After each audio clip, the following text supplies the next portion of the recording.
સુરતમાં મેટ્રોનું કામ પૂરજોશમાં. અલથાણ વિસ્તારમાં સફળ ટ્રાયલ. અલથાણ વિસ્તારમાં યોજાયેલા ટ્રાયલ દરમિયાન મેટ્રોની ગતિ, સલામતી અને ટેકનિકલ પરિણામોની ચકાસણી કરવામાં આવી. ટ્રાયલ સંપૂર્ણ રીતે સફળ રહી, જેનાથી અધિકારીઓમાં ઉત્સાહનો માહોલ છે.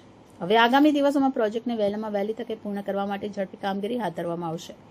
બાકી રહેલ તમામ વિભાગમાં કામને અંતિમ સ્વરૂપ આપવા માટે વિવિધ ટીમ દિવસ રાત કામ કરી રહી છે.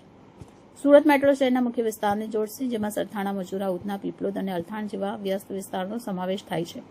આ પ્રોજેક્ટથી શહેરની પરિવહન વ્યવસ્થામાં ક્રાંતિ આવશે અને ટ્રાફિકની સમસ્યામાં મોટો ઘટાડો થશે. સુરતીઓ માટે એક સુવર્ણ તક છે. મેટ્રો શરૂ થતાં લોકોને ઝડપી, સસ્તી અને સલામત સવારી મળશે. વધુમાં પ્રદૂષણમાં પણ ઘટાડો થવાની આશા છે. સુરત મેટ્રોના એક વરિષ્ઠ અધિકારીએ જણાવ્યું કે અલથાણની ટ્રાયલ સફળ રહી. હવે અમે શક્ય તેટલી ઝડપથી બાકીનું કામ પૂર્ણ કરી દઈશું. ટૂંક સમયમાં સુરતવાસીઓ મેટ્રોમાં મુસાફરી કરતા દેખાશે. હાલમાં તમામ સ્ટેશન પર ફિનિશિંગ વર્ક, સિગ્નલિંગ સિસ્ટમ અને વિદ્યુતીકરણના કામ જોરશોરથી ચાલી રહ્યા છે. ટૂંક સમયમાં સુરત મેટ્રોનું ઉદ્ઘાટન કરવામાં આવશે. તો તૈયાર થઈ જાઓ સુરતીઓ, મેટ્રો હવે આવી રહી છે તમારા શહેરમાં.